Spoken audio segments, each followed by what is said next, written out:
आप सोचिए, आप किसी परिवार के बैंक अकाउंट फ्रीज करिए, किसी व्यक्ति के बैंक अकाउंट फ्रीज करिए, किसी बिजनेस के बैंक अकाउंट फ्रीज करिए। गलती की सजा इनकम टैक्स एक्ट में सिर्फ 10,000 रुपए है। एकदम खत्म हो जाएगा। में जब प्रमुख विपक्षी दल को काम ही नहीं करने देंगे तो लोकतंत्र कैसे चलेगा? अगर आपने किसी परिवार का बैंक अकाउंट फ्रीज कर दिया, भूखे मर जाते। उस गलती के लिए हमारे सारे खाते सीज कर दिए। ये कभी सब ड्रामा देखते हैं। आपको 400 पार वालों की ये स्थिति होती है कि हर देश में जो हवा बदलती है वो दिख रही है। नमस्कार, मैं सौम्या मिश्रा और आप देख रहे हैं न्यूज हंगर। आज एक बार फिर से कांग्रेस ने प्रेस वार्ता की, जिस दौरान लंबे समय के बाद सोनिया गांधी और राहुल गांधी उस प्रेस वार्ता में मौजूद रहे। इस दौरान लगातार जो बैंक अकाउंट फ्रीज किए जा रहे हैं कांग्रेस पार्टी के, उसे लेकर के सवाल उठाए गए हैं। जानते हैं पवन खेरा जी से कि आखिर उनका इसे लेकर क्या कहना है। सर, एक बार फिर से लोकतंत्र की हत्या बताई गई है, तो क्या आप लोगों का अगला प्लान है? क्या समस्या क्रिएट हो रही है? हम अपनी राजनीतिक गतिविधियां नहीं कर पा रहे, हम प्रचार नहीं कर पा रहे, हम चुनाव कैसे लड़ेंगे अगर हमारे फंड्स ही सीज कर दिए, हमारे अकाउंट सीज कर दें तो? जिस गलती की सजा इनकम टैक्स एक्ट में सिर्फ 10,000 रुपए है, उस गलती के लिए हमारे सारे खाते सीज कर दिए। ये कभी हुआ नहीं है, अप्रत्याशित है। हाँ, सर ये बताइए कि राहुल गांधी ने कहा कि एक टिकट, रेलवे का टिकट खरीदने के पैसे नहीं है। आज ये स्थिति है हमारी कि हम अपना गतिविधि, जो दैनिक गतिविधियां हैं एक पार्टी की जो होती हैं राजनीतिक गतिविधियां, वो भी नहीं कर पा रहे। क्या सब किस तरीके से आप लोग कह रहे हैं कि तानाशाही हो रही है? क्या समस्या क्या फंस रही है यहाँ पर?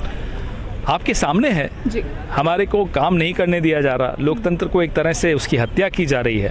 तो ऐसे में जब प्रमुख विपक्षी दल को काम ही नहीं करने देंगे तो लोकतंत्र कैसे चलेगा? अकाउंट फ्रीज करने को लेकर के आप आगे गए, इसी के पास गए, फिर हर दरवाजे पे जाएंगे और जनता के बीच भी जाएंगे। जी, जनता को लेकर के क्या लगता है? 400 पार का जो दावा किया जा रहा है, तो ऐसे लगता है आपको 400 पार वालों की ये स्थिति होती है कि हर पार्टी के दरवाजे पे दस्तक दे रहे हैं? बीजेपी की बात कर रहा हूँ। लगता है आपको ये 400 वाले लोग हैं जहाँ राज ठाकरे जी के साथ 4-4 घंटे बैठ के एक-एक सीट देने को तैयार हैं, सबको बुला के सीटें दे रहे हैं? ये तो इनकी स्थिति है। ये 400 पार वाले हैं। पप्पू यादव जी के पूरे अपनी पार्टी के साथ विलय को लेकर के क्या फायदे हो सकते हैं इंडिया गठबंधन? ना केवल पप्पू यादव जी, कल चौधरी लाल सिंह जी ने भी अपनी पार्टी का विलय किया।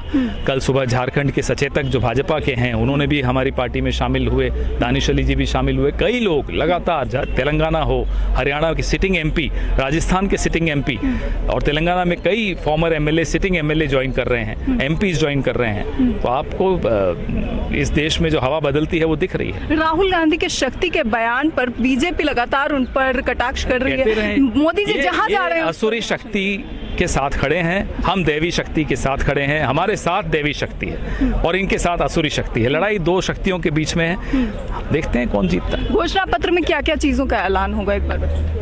अब घोषणा पत्र जब आएगा तब आपके सामने आएगा। साफ तौर पे जो है आप देख सकते हैं कि आज प्रेस कॉन्फ्रेंस के दौरान लगातार लोकतंत्र की हत्या, तानाशाही की बात कही गई है कि तानाशाही के साथ अभी की जो सरकार है, बीजेपी सरकार, लगातार देश में तानाशाही कर रही है। और जिस तरीके से विपक्ष के अकाउंट्स को फ्रीज किया जा रहा है, ये पूरी तरीके से असंवैधानिक है। सोनिया गांधी ने भी इसे लेकर कहा कि ये असंवैधानिक तरीके से अकाउंट्स को फ्रीज किया जा रहा है, जो कि गलत है। राहुल गांधी ने साफ तौर पे कहा कि फ्लाइट की तो छोड़िए, रेलवे की टिकट खरीदने तक की फिलहाल कांग्रेस की जो कैपेसिटी है वो नहीं है। ऐसे में लोकसभा चुनाव से पहले, 1 महीने पहले इस तरीके से अकाउंट्स को फ्रीज कर देना, ये सवाल उठाता है कि क्या आने वाले समय में कांग्रेस के लिए और भी परेशानियां अभी बीजेपी के द्वारा खड़ी की जाएगी, या फिर इसके बाद कांग्रेस के में जैसे जैसे दूसरी पार्टियां ज्वाइन हो रही है तो इससे इंडिया गठबंधन की ताकत बढ़ेगी। इसे लेकर आपकी क्या राय है? अपनी राय कमेंट बॉक्स में जरूर बताएं। ऐसी और खबरों के लिए देखते रहिए